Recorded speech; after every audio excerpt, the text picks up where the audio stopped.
Hi hello friends, ఎలా ఉన్నారు అందరూ? నేను మీ Vicky. Welcome to my channel మన ఇంట్లో YouTuber. Welcome to my new blog. ఈరోజు మనమైతే జీడిపప్పు ఉప్మా అయితే చేస్తాం, ఓకేనా? అదంతా కూడా మీకు చెప్తాను. అంటే ఉప్మా నొక్కి ఒక గ్లాస్కి ఎన్ని గ్లాసులు వాటర్ వేయాలో అదంతా కూడా మీకు చెప్తాను, ఓకేనా? ఇంకేవేవి ఇంగ్రీడియంట్స్ వేస్తున్నానో అవన్నీ కూడా మీకు చూపిస్తాను, ఇంకా క్వాంటిటీ కూడా చెప్తాను, ఓకేనా ఫ్రెండ్స్? అలాగే టైం వేస్ట్ చేయకుండా వీడియోలోకి అయితే వెళ్ళిపోతాం.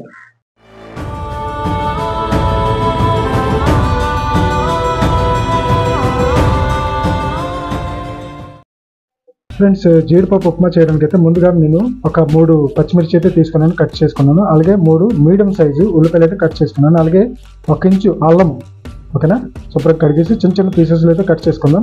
అలాగే 50 గ్రాములు నేను మన జీడిపప్పు అయితే తీసుకున్నాను. అలాగే ఒక 3 స్పూన్లు నేనైతే మినపప్పు తీసుకున్నా. అలాగే 3 నుండి 4 స్పూన్లు శనగపప్పు, అలాగే కరివేపాకు అయితే తీసుకొని రెడీగా ఉంచుకున్నాను. అలాగే మనకు ఒక 100 గ్రాములు నెయ్యి అయితే కావాలి, ఓకేనా? ఆ నెయ్యి నేనైతే తీసుకొని వచ్చి కొంచెం వేడి చేసి సైడ్ అయితే పెట్టుకున్నాను, ఓకేనా? ఇప్పుడు మనం ఆవాలు అలాగే జీలకర్ర ఫస్ట్కి అయితే ముందుగా యూజ్ చేయాలి, అన్నీ రెడీ చేసుకొని ఉంచుకోవాలి. ఇప్పుడు అంటే కళాయి కొంచెం హీట్ అయ్యాక దాంట్లో కొంచెం నెయ్యి వేసుకొని, ఓకేనా, మనమైతే ముందుగా జీడిపప్పు, ఓకేనా, శుభ్రంగా జీడిపప్పు ఎలా మనం ఫ్రై చేయాలి అంటే శుభ్రంగా బ్రౌనిష్ కలర్ వచ్చిన వరకు మనమైతే ఫ్రై చేసుకోవాలి. ముందు మొత్తం కూడా మీకు చూపిస్తాను. ఆ బ్రౌనిష్ కలర్ ఫ్రై అయింది అనుకోండి, మనం ఉప్మా తిన్నప్పుడు మనకి కరకరలాడుతుంది అనమాట. చాలా టేస్టీగా చాలా బాగుంటుంది, ఓకేనా? అలాగే ఇదంతా మనం డ్రై ఫ్రూట్స్ అంటే ఇప్పుడు జీడిపప్పు ఉంది కదా, శుభ్రంగా వేపేసుకొని ఎయిర్ టైట్ కంటైనర్ ఉంటుంది కదా, దాంట్లో టైట్గా మూత బంద్ చేసుకొని ఉంచుకుంటే మనం రోజు ఒక పిడిగడేసి మనకి ఇష్టం వచ్చినట్టుగా మనమైతే తినొచ్చు, ఓకేనా? ఇప్పుడైతే మనం ఇంత బ్రౌనిష్ అయ్యాక మనమైతే అది తీసి ఒక ప్లేట్లో అయితే తీసుకుందాం, ఓకేనా ఫ్రెండ్స్? దీంట్లోనే ఇప్పుడు ఉంది కదా నెయ్యి మిగిలింది కదా, దీంతోనే మనం ఇంకొక ఇంగ్రీడియంట్ అయితే మెయిన్ ఇంగ్రీడియంట్ అదని ఉప్మాకి అది వేసుకొని మనం దీంట్లోనే ఫ్రై చేసుకుందాం, ఓకేనా? అలాగే ఇప్పుడు మెయిన్ నెయ్యి మిగిలింది కదా, ఇదైతే ఫుల్ హీట్లోనే ఉంది. ఇప్పుడు దీంట్లో మన ఉప్మా రవ్వ సూజీ అనమాట, అది శుభ్రంగా నేను ఇప్పుడు ఇది తీసుకున్నాను కదా, ఇది 1 కప్ అనమాట, ఓకేనా? 1 కప్పు వేస్తే ఇదే కప్పుతో మనము ఒక 3 కప్పులు వాటర్ అయితే పోసుకోవాలి. 1 కప్పు రవ్వకి 3 కప్పులు వాటర్ అనమాట. అలాగే నేను 2.5 కప్పులు అయితే వేసుకున్నాను. ఇప్పుడు 2 కప్పులు వేసాను, అలాగే ఇంకొక 1/2 కప్ అయితే వేస్తాను. దీనికి నేను 7.5 కప్పులు వాటర్ అయితే పోసుకున్నాను, ఓకేనా ఫ్రెండ్స్? అప్పుడే మనకి ఆ థిక్నెస్ ఏంటంటే కొంచెం పలపదాగా కొంచెం థిక్నెస్గా ఉంటుంది, చాలా బాగా అయితే ఉప్మా వస్తుంది, ఓకేనా?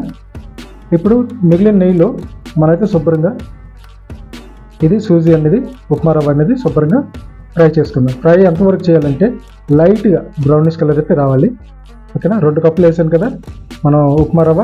అలాగే ఇప్పుడు మనం అక్కడ 1/2 కప్ అయితే ఇంకా వేసుకుంటున్నాను, ఓకేనా ఫ్రెండ్స్? అలాగే శుభ్రంగా చూసారు కదా 1/2 కప్పు. అలాగే శుభ్రంగా అది ఎంతవరకు ఫ్రై చేస్తామంటే మనం బ్రౌనిష్ కలర్ అయిన వరకు ఫ్రై చేద్దాం, ఓకేనా ఫ్రెండ్స్? కరెక్ట్గా గుర్తుపెట్టుకోండి, ఏ గ్లాస్తోనైనా ఏ కప్తోనైనా మీరు ఉప్మా రవ్వ 1 కప్పు వేసారు అనుకోండి, అదే కప్పుతో 3 గ్లాసులు అంటే 3 కప్పులు వాటర్ వేయాలన్నమాట, ఓకేనా? అప్పుడే మీకు కన్సిస్టెన్సీ అనేది కరెక్ట్గా వస్తుంది, కరెక్ట్గా మరి థిక్నెస్ కరెక్ట్గా అన్నీ కూడా మనకి కరెక్ట్గా ఉంటాయి అన్నీ కూడా, ఓకేనా? ఇప్పుడైతే మనకి రెడీ అయిపోయింది, బ్రౌనిష్ కలర్ లైట్గా అయింది. ఇది వేరే పాత్రలో అయితే తీసుకుందాం, ఓకేనా? ప్లేట్లో ఇది వేసాక ఇప్పుడు మనము మళ్ళీ అదే కళాయి దాంట్లో స్టవ్ మీద పెట్టుకొని మిగతా నెయ్యి మొత్తం వేసేస్తాం, ఓకేనా? ఆయిల్ మీరు కావాల్సి వస్తే మీరు ఆ నెయ్యిలో ఆయిల్ కూడా మీరు కలిపేసుకోవచ్చు, ఏం ప్రాబ్లం లేదు, ఓకేనా ఫ్రెండ్స్? ఆయిల్ కలిపేసుకొని పూర్తిగా ఫుల్ హీట్ అయ్యాక దాంట్లో మీరు తక్కిన ఇంగ్రీడియంట్స్ ఏమేమి పడతాయో అవన్నీ కూడా ఇంగ్రీడియంట్స్ మనం వేసుకుందాం, ఓకేనా? ఇప్పుడు చూసారు కదా మొత్తం అయితే నేను పూర్తి చేసి మొత్తం దీంట్లో వేస్తాను అనమాట. హీట్ కూడా ఫుల్గా అయిపోయింది, ఓకేనా? ఇక్కడ నుండి మనం ఒకటి మన ఇంగ్రీడియంట్స్ వేసుకుందాం. ఫస్ట్గా 1 స్పూను జీలకర్ర, అలాగే 1 స్పూను ఆవాలు అయితే వేసి ఒక 30 సెకండ్ల వరకు అలా కలుపుకుంటే కొంచెం పుట్పుట్లాడుతుంది, ఓకేనా? పుట్పుట్లాడినప్పుడు మనం దాంట్లో ఇంకా ఇంగ్రీడియంట్స్ మనం ఉన్నాయి కదా, మన మినపప్పు అది వేసుకుందాము. మినపప్పు వేసాక మనము దాంట్లో శనగపప్పు కూడా వేసుకుందాం, ఓకేనా ఫ్రెండ్స్? శనగపప్పు వేసుకుంటే ఏంటంటే మనకి మంచి టేస్ట్ అయితే వస్తుంది, ఓకేనా? చూసారు కదా ఇలాగా శుభ్రంగా 1 నిమిషం నుండి 2 నిమిషాలు ఫ్రై చేశారనుకోండి, అది కూడా కరకరలాడుతుంది మనం తినేటప్పుడు, ఓకేనా? ఇప్పుడు దాంట్లో ఒక 3 ఎండుమిర్చి శుభ్రంగా మంచి రెడ్ కలరు ఎండుమిర్చి వేసుకున్నాం అనుకోండి, అది కూడా ఒక 6 నిమిషము మనం శుభ్రం ఫ్రై చేసుకుంటే మంచి ఫ్లేవర్ అయితే వస్తుంది ఆ ఆయిల్ నెయ్యిలోకి. ఓకేనా. ఇప్పుడు చూసుకుంటే మనం ఒక్కొక్కటి మనం అన్నీ వేసుకుందాం. ఓకేనా. ఇప్పుడు అల్లం ఉంది కదా, అల్లం నేను కొంచెం కట్ చేసుకొని ఉంచుకున్నాను కదా, అల్లం వేసాక దాంట్లో కరివేపాకు వేసుకుంటాం. కరివేపాకు కొంచెం మీరు రెడీగా ఉంచుకోండి. కరివేపాకు వేసిన వెంటనే దానికి మూత పెట్టేలాగా, లేకపోతే చాలా అది నెయ్యి అంతా చాలా ఎగురుతుంది అనమాట, అంటే పుట్టుపుట్లు ఆడుతుంది. ఇప్పుడు దాంట్లో మనం ఇది మన ఉల్లిపాయలు కట్ చేసుకొని ఉంచుకున్నాం కదా, ఉల్లిపాయలు అలాగే పచ్చిమిర్చి అలాగే దాంట్లో అల్లం ముక్కలు కూడా అంతే వేసేసి శుభ్రంగా ఫ్రై చేసేసుకుందాం.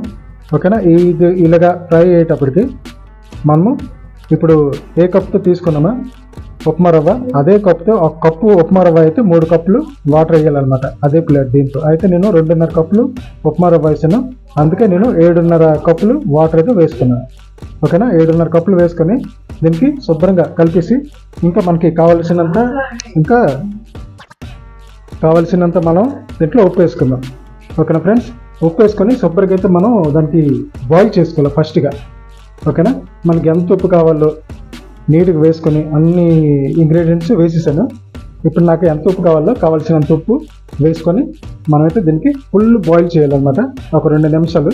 ఎందుకంటే దాంట్లో అల్లము, శనగపప్పు, ఆవాలు, జీలకర్ర అలాగే ఉల్లిపాయలు, పచ్చిమిర్చి అన్నీ వేసాం కదా, అవన్నీ కూడా శుభ్రం బాయిల్ అవ్వాలి. ఆ అన్ని ఫ్లేవర్ కూడా మనకి దీంట్లో వాటర్లో కలిసిపోవాలి. దాని తర్వాత మనం అంతే బాయిల్ అయ్యేటప్పుడు, ఓకేనా, బాయిల్ అయ్యేటప్పుడు మనం దాంట్లో మనం జీడిపప్పు ఉంచుకున్నాం కదా, అది వేసి బాయిల్ చేస్తాము.